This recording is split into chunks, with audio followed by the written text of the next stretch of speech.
Horror of Fang Rock marks the first episode produced by Graham Williams under his era of the show, and this is quite an interesting story to start this era because it doesn't feel that out of place from all of the serials I have grown accustomed to in the Philip Hinchcliffe era of the show. Yet in one key way, this episode feels notably different from the classic Who that I have become so familiar with, and we'll come back to that later. If you've seen pretty much any of my reviews from the Hinchcliffe era, you'll probably know that I'm a bit of a sucker for a story with a really good atmosphere, particularly any kind of effectively communicated, eerie, or creepy atmosphere, and this story has that, and it uses it incredibly well. Our main TARDIS duo arrive on the island of Fang Rock in what is, for all intents and purposes, in the middle of nowhere. Not only does this story take place in a very isolated location, but it also takes place in the rather claustrophobic setting of the lighthouse. And I love the sound of the foghorn that we hear throughout,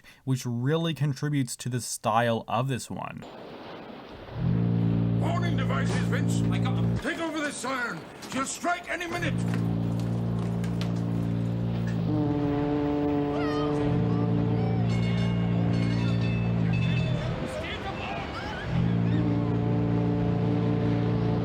I think I briefly mentioned the fog in the previous story, The Talons of Wang Chiang, but I think it is used even better in this one. Because of the isolated nature of this serial, the fog really adds to this quite claustrophobic and intimidating atmosphere, with the feeling and knowledge that these characters really are not safe. It's just one of the many things that contributes to the overall style of the story, which I thoroughly enjoyed. This is genuinely a rather eerie story, with the monster of the piece scarcely being seen throughout the entire thing, and I think that is absolutely fantastic for what this serial is doing, because you have all these people dealing with this very much real threat in this incredibly uncomfortable and inescapable setting, and they hardly ever actually see the threat, which makes for a rather unique serial and something really memorable. Had this been handled poorly, this could have honestly resulted in an incredibly boring adventure where you just have some people stuck in a lighthouse for 90 minutes and nothing really happens. In fact, when I saw this story when I was somewhere around 11 years old, I really didn't enjoy it whatsoever, because most of the Fourth Doctor stories that I had seen at that time were from the Key to Time, which is a very lighthearted and fun season, so watching something like this just wasn't enjoyable. I found it to be a really dour and boring serial which had very little to offer me, but I was incredibly pleased to find upon revisiting this one that there is a lot to like, with its very dark tone feeling like something that would be quite at home in any of Tom Baker's previous seasons, and a very unique script which gives you something that is utterly engaging and a real standout from Tom Baker's era. And this story is honestly really well paced, very much fitting within the 4-part format of the show. It really does spend a lot of time with the menace being very much in the background, and that works quite well in what this story is trying to do. And it finds very interesting ways of utilizing that, and managing to keep the story thoroughly entertaining throughout each respective part. This very easily could have gone wrong, and if this one was longer, it's quite possible it wouldn't have worked so well, and that it would have dragged. But it didn't. Everything really just came together to make a story that was really solid throughout. I love seeing how the characters of this story react to a foe that they rarely get the opportunity to see. Most of this one has people fearing what they know to be dangerous because of what it has done, without ever getting the chance to see it in action. Something is happening, but it's not clear exactly what the cause of it is.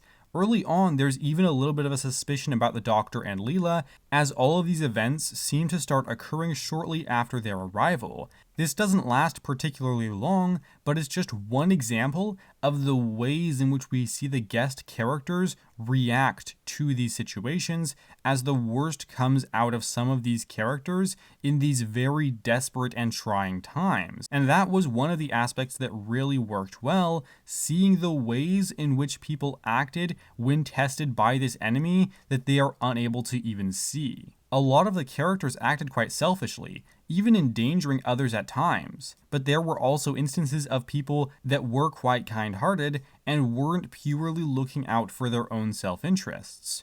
And altogether, the supporting cast in this one is really solid. Some characters are more likable than others, but we do get a decent amount of time with many of them and get a pretty decent understanding of them as people. These supporting characters are actually handled better than is typical for Classic Who, and I was genuinely impressed in both the writing as well as the performances. And even though this is really quite a dark story, there are absolutely some moments of levity throughout, primarily coming from the Doctor, who is incredibly fun. He takes the situation very seriously, but you also get his great wit in his interactions with other characters. And throughout the serial, he does have these very fun moments, and they're spread throughout the story quite well. The Doctor and Leela are really quite good together. I've come to really enjoy their dynamic, and I find them to be very entertaining characters to follow around for a story. Their interactions together are quite solid and rather charming. It's definitely something a little bit different to what we've gotten before. Also, I'm quite happy that the Doctor's light grey coat is back, because I really like that costume variation. And Leela continues to prove herself as a very strong companion, being able to handle things on her own when she needs to, and also being very endearing as well. She's this rather interesting blend of somebody who can be prone to more violent tactics while also being rather sweet in a really interesting way. She is quite likable and a smart companion, and I have come to really enjoy her so far, so I look forward to discussing more about her and the Doctor throughout their journey in this season. And here is your spoiler warning for Horror of Fang Rock. If you've not seen the story, then be sure to skip the time shown on screen to avoid having it spoiled for you. And with that said, let's continue. I am a big fan of the cliffhanger at the end of part 3 of this story. Rigor mortis. What is that? He's been dead for hours. But that is not possible. He was in his room. Not Reuben. But he was. I saw him. The chameleon factor. Sometimes called lycanthropy. Leela, I've made a terrible mistake. I thought I'd lock the enemy out. Instead, I've locked it in. With us.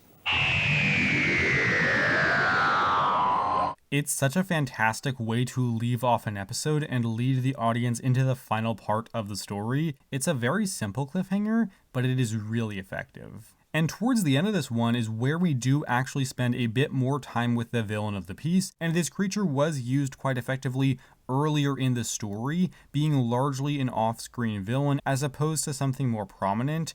It's quite interesting how this one has such a legitimate presence even though we rarely see it. It's really well done. And when the Rutan is actually seen more on screen, it is used rather well. I particularly liked seeing it possess the character of Reuben and found those scenes to be rather creepy. When we do spend more time with the physical form of the Rutan, which is just sort of this green, slimy ball of a creature, it works fine. It's not really creepy or anything, but the scenes with the foe and the Doctor do work well, and actually seeing the physical manifestation for such prolonged periods, it doesn't take away from its effects throughout the story that we had already seen, but it does to an extent diminish what we get when we can see it, because it really isn't particularly scary, though it is still a threat to our main characters and still kills people, and as such it works well enough. And that was one of the things I found to be quite interesting in this story. Fitting with how dark this one is,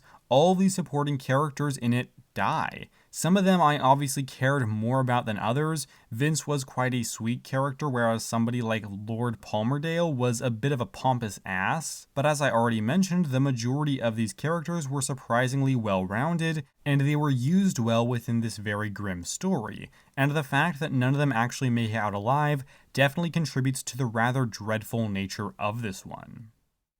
Overall, this was a really solid tale with a uniquely atmospheric and fantastic setting of the very claustrophobic lighthouse, and an excellent use of what is a really unique villain, at least within the show, that helps to make this story what it is. The supporting cast works very well in contributing to how great this story is, with the Doctor and Leela continuing to work as a good duo together. This was a really great serial, and I'm going to give Horror of Fang Rock a rating of 8.75 out of 10.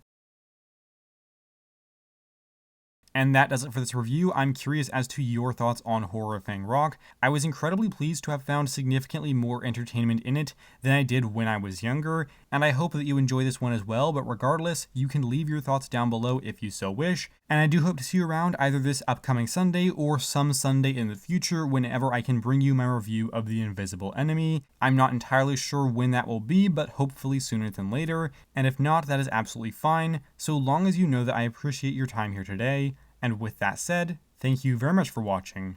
Take care, and have a lovely week.